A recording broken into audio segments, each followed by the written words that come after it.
Bonjour, je vais présenter dans le fond avec Annie-Pierre. Pierre Bélanger, qui est notre coordo à l'Association des parents étudiants de l'Université Laval, qu'on appelle APITUL pas mal tout le temps. Puis moi, dans le fond, Isabelle Cahouette, je suis la présidente de l'Association des parents étudiants. C'est nous autres, aujourd'hui, on va juste vous parler, en fait, des éléments déclencheurs qui ont fait en sorte qu'on en vienne qu'à vouloir mettre sur pied la politique, puis qui fait que ça l'avance bien, dans le fond. Donc, on vous fera un résumé des démarches pour aussi vous parler du momentum, dans le fond, qu'on a su saisir, qui s'enlignait bien, des écueils à éviter, parce qu'il y en a eu quand même un bon nombre, des étapes d'élaboration d'une politique familiale, ainsi que des éléments essentiels pour la politique. Donc, dans le fond, je sors un petit portrait. Oui, j'ai approché un peu. Je vais faire un bref portrait de l'APITUL. Dans le fond, nous autres, c'est une association étudiante parascolaire.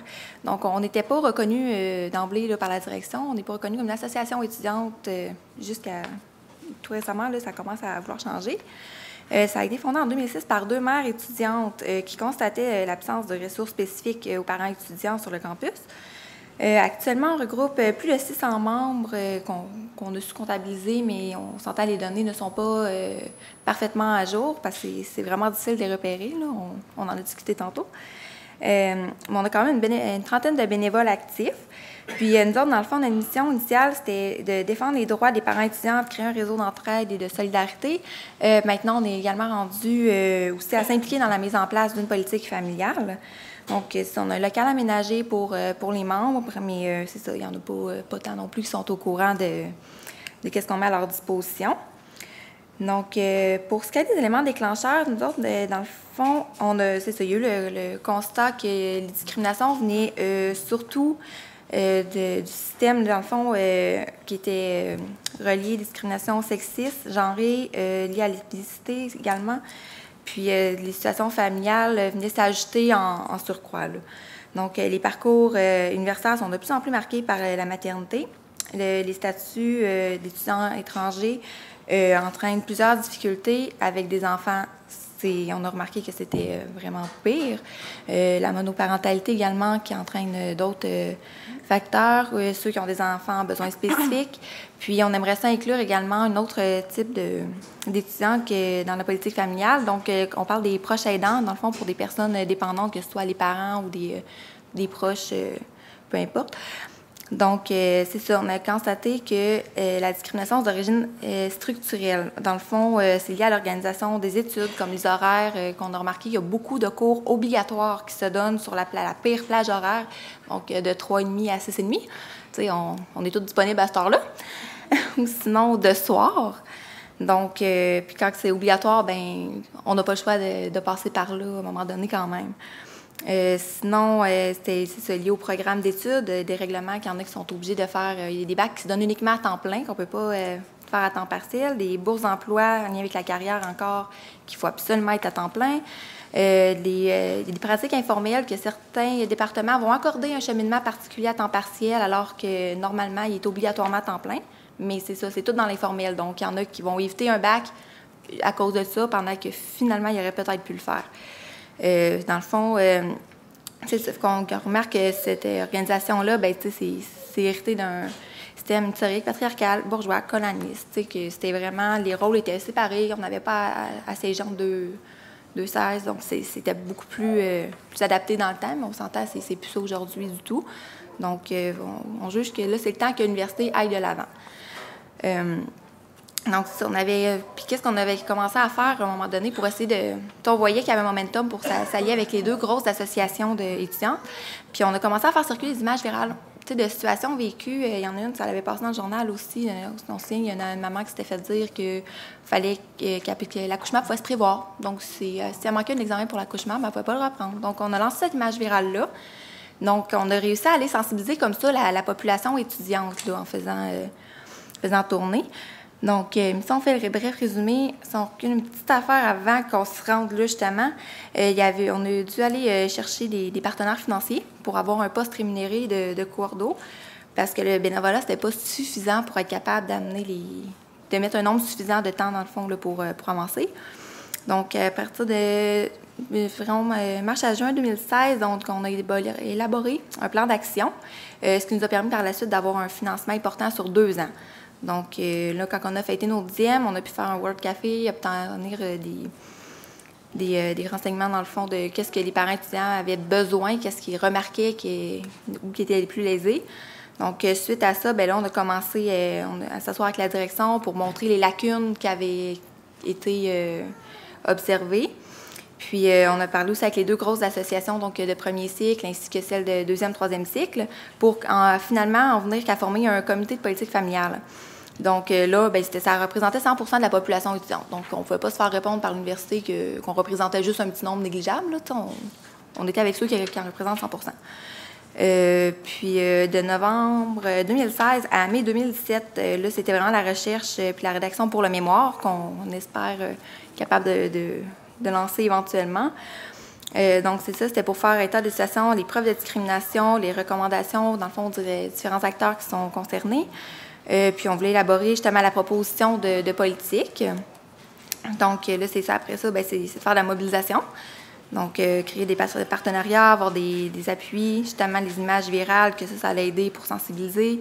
Puis, c'est de la concertation avec d'autres associations de parents étudiants, parce qu'on se dit, si on bouge tout le monde en même temps, toutes les universités ou peu importe, bien, à un moment donné, tu sais, je veux dire, peut-être que le gouvernement, il n'y aura pas le choix. Là. Ça, c'est ce qu'on remarquait à l'association. Plus qu'on est, plus ça bouge. Donc, c'est ça. Par la suite, bien là, le 31 mars 2017, on en est venu qu'à lancer la campagne Ensemble pour une politique familiale aux études. Donc, là, c'est ça. Ça a été quand même médiatisé. Il y avait des membres de certains ministères qui sont venus, des membres qui étaient à la course au rectorat, dont celle qui a été élue finalement. Puis, même que l'association de 2e cycle a avoué ouvertement avoir tout revu ses publications qui parlaient d'étudiants-parents pour parler de parents-étudiants maintenant, vu que la parentalité venait avant les études. Donc, on a remarqué que c'est une belle preuve de sensibilisation, puis ça commence à faire boule de neige. Là. Donc, suite à ça, là, on arrive jusqu'à maintenant que là, il nous reste à rencontrer justement les personnes clés, autant au gouvernement qu'aux études.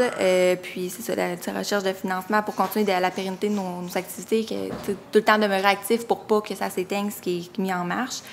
Et il nous reste à publier une mémoire puis faire des rencontres de travail là, avec les personnels de l'université. Donc, c'est ça, d'essayer de se reposer à travers pour être capable de continuer d'avancer. Je pense que c'est ça la plus grosse. Merci. Je vais peut-être juste comme highlighter, comme on dit, le momentum actuel. Hein, dans le fond, Isabelle a fait une belle chronologie de ce qu'on a fait. Il y a un momentum actuellement, je pense qu'on s'en rend compte, puis on le vit aussi par le fait notamment qu'il y a un colloque aujourd'hui.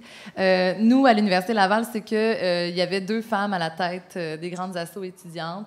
Pour nous, c'est pas étranger au fait qu'on s'occupe des affaires de famille, qu'on classe souvent dans affaires de femmes, dont une qui était ouvertement féministe, qui avait milité à la FEMUL, qui est le féminisme en mouvement de l'Université Laval, donc qui est un groupe féministe.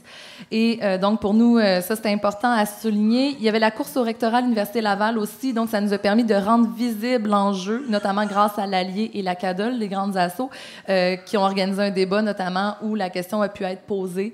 Donc, il y a eu des rencontres aussi informelles qui ont été faites pour amener les candidats et les candidates à se positionner. Ce qui a été fait, celle qui a été élue, Sophie Damour, elle a dans sa plateforme un projet de politique familiale aux études et plus largement là, universitaire.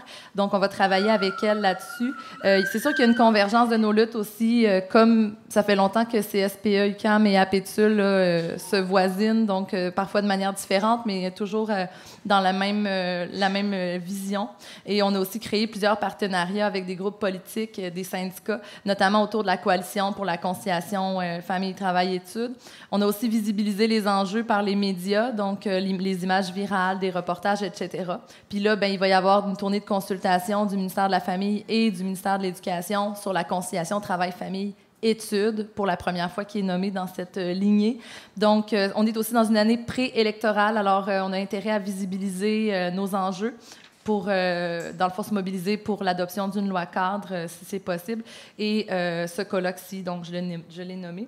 Je voulais aussi parler des écueils auxquels on doit faire attention dans la mobilisation qu'on essaie de créer, notamment de ne pas s'épuiser. Ça, c'est vraiment important. Là, nous, ça nous parle, les parents, parce que, bon, on a des enfants, on a nos études, on a souvent un travail aussi.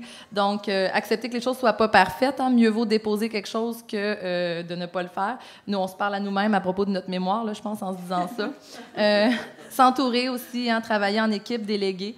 Faire attention à ne pas se perdre dans la multiplicité des démarches. Prioriser, c'est tellement important. Puis dans ce sens-là, dans le fond, se faire un plan d'action, c'est là où ça nous met vraiment c'est quoi qui est prioritaire, c'est quoi qui est concret, c'est quoi qui risque de donner quelque chose. Puis aussi... de faire attention parce que nous, par exemple, l'institution nous amenait toujours à faire des démarches supplémentaires. Ah, il faudrait que vous ayez des recherches là-dessus. Ah, amenez-moi une recension des meilleures pratiques, puis on va bouger. Bien là, c'est parce que ça, c'est un mandat en soi qui demande d'avoir quelqu'un de rémunéré là, qui est professionnel là-dedans. Nous, on peut en faire un petit bout bénévolement, mais on ne sera pas capable là, sinon. Donc, de faire attention à ça aussi, de ne pas se perdre là-dedans. Puis, le dernier, c'est présumer que notre situation personnelle ou celle de notre entourage reflète toutes les situations des parents étudiants. C'est vrai pour nous, c'est vrai aussi pour les représentants et représentantes d'assos étudiantes générales, hein, d'autant plus que très souvent, ils sont non-parents. Donc, d'aller s'entourer de personnes expertes, soit parce qu'ils vivent la situation ou soit parce qu'ils ont fait de la recherche là-dessus ou ils ont travaillé là-dessus pour s'assurer là, qu'on ne présume pas là, que ma situation de Québécoise, d'étudiante nationale, c'est la même qu'une étudiante non nationale. On a voulu mettre des étapes d'élaboration d'une politique familiale. Donc, qu'est-ce qui pourrait être gagnant? Puis, on voulait en parler ici parce qu'on se disait, bien, s'il y a d'autres personnes dans d'autres assos, dans d'autres établissements, on vous encourage fortement. Vous pouvez nous contacter, puis on peut s'échanger des documents, se rencontrer. Nous, on est super ouverts à se mobiliser ensemble. Donc, on parle de dresser un état de la situation, même très petit. Hein, ça peut être un petit focus group qui est organisé. Ça peut être un sondage. Nous, on a fait un World Café. C'est très amusant. Puis, ça nous permet de rédiger un rapport qu'on peut ensuite présenter, déposer à notre institution. Parce que souvent, c'est des chiffres qu'on nous demande. On nous demande, dites-nous des chiffres. Hein, vous avez beau être 600 dans votre asso, puis vous croisez tous les jours des gens, rédigez-nous un rapport, mettez-nous une statistique, puis c'est super. S'informer sur mobiliser, bien, quand on va présenter notre rapport, on se trouve à mobiliser. C'est important de le faire, c'est la base en même. S'informer sur l'organisation des études, comment fonctionne notre institution, c'est quoi nos règlements généraux, comment on fait pour faire voter notre politique familiale. Hein? C'est tout bête, mais d'avoir ces informations-là, d'aller chercher les gens qui savent, ce qui est souvent le cas dans les assos étudiantes générales, d'identifier c'est quoi des solutions qui seraient possibles aux problèmes soulevés. Ça, c'est une espèce de gros brainstorming, puis on a passé des heures et des heures, notamment à imaginer ce serait quoi un congé parental aux études. Puis là-dessus, on peut passer vraiment beaucoup de temps. Puis je pense qu'on a intérêt à l'imaginer puis à avoir des propositions à mettre sur la table, surtout s'il y a des consultations par les ministères, mais aussi pour nos institutions, parce qu'on veut aussi d'avoir des politiques institutionnelles. De rédiger un premier jet, donc de ne pas avoir peur. Au début, ça va avoir l'air fou. On n'a jamais fait ça. Nous autres, on a pris une politique de l'université puis on a recopié la forme à partir de quelque chose. Hein, d'aller s'entourer. Il y a des gens qui ont déjà écrit des politiques. Nous, on a trouvé des gens dans notre établissement avec qui on souhaite travailler. Donc, c'est important d'aller chercher là, des expertises. C'est la fin de mon PowerPoint, mais ce n'est pas la fin de ce que j'avais à vous dire. Les éléments essentiels que devrait contenir la politique, c'est très important qu'elle contienne des objectifs. C'est tout bête, mais notamment de reconnaître que les parents étudiants ont des réalités spécifiques qui nécessitent un encadrement. Hein. De sensibiliser aussi l'ensemble de la communauté universitaire aux questions, dans le fond, c'est quoi la parentalité? Puis quand on dit c'est quoi la parentalité, parce qu'il y a des préjugés là-dessus, il y a des gens qui pensent qu'il suffit qu'on s'organise et tout va bien, tu sais, et donc que c'est notre faute quand ça va pas. Mais en fait, la parentalité, c'est de sensibiliser au caractère imprévisible des obligations familiales, la charge émotive qui les accompagne aussi. Un enfant qui est hospitalisé, bien, tu n'as pas eu le temps la semaine qui a suivi d'aller régler tes affaires.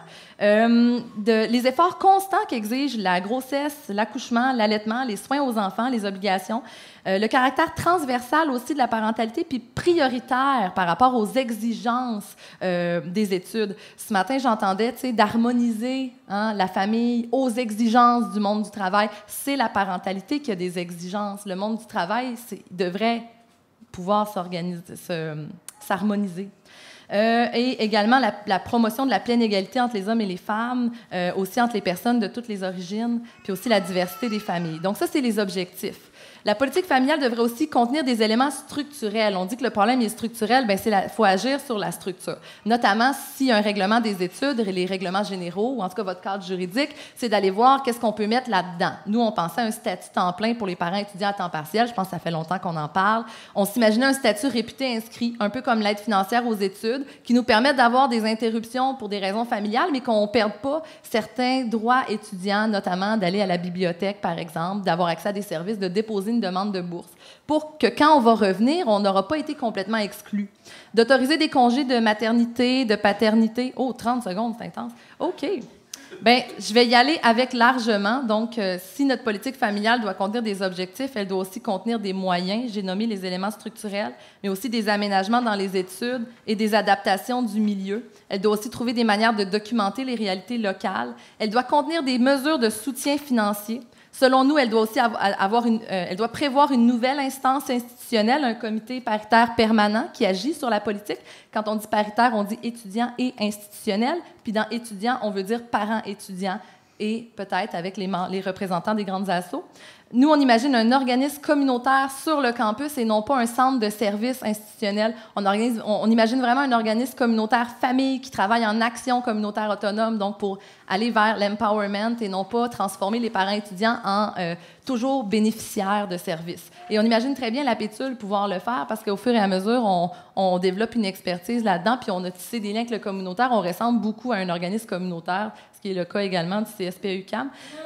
Donc, en conclusion, c'est nécessaire de visibiliser l'enjeu, ça c'est très important, de se mobiliser autour de cet enjeu, de se concerter et, selon nous, d'avancer ensemble. Quand on dit ensemble, on parle de la Pétule, mais également, on le souhaite énormément, les autres groupes, comités de parents, associations étudiantes générales, personnes qui travaillent dans les institutions pour qu'on puisse développer ensemble des propositions de politique familiale puis d'avoir quelque chose de vraiment cool à proposer. Là. Voilà. Je vous remercie.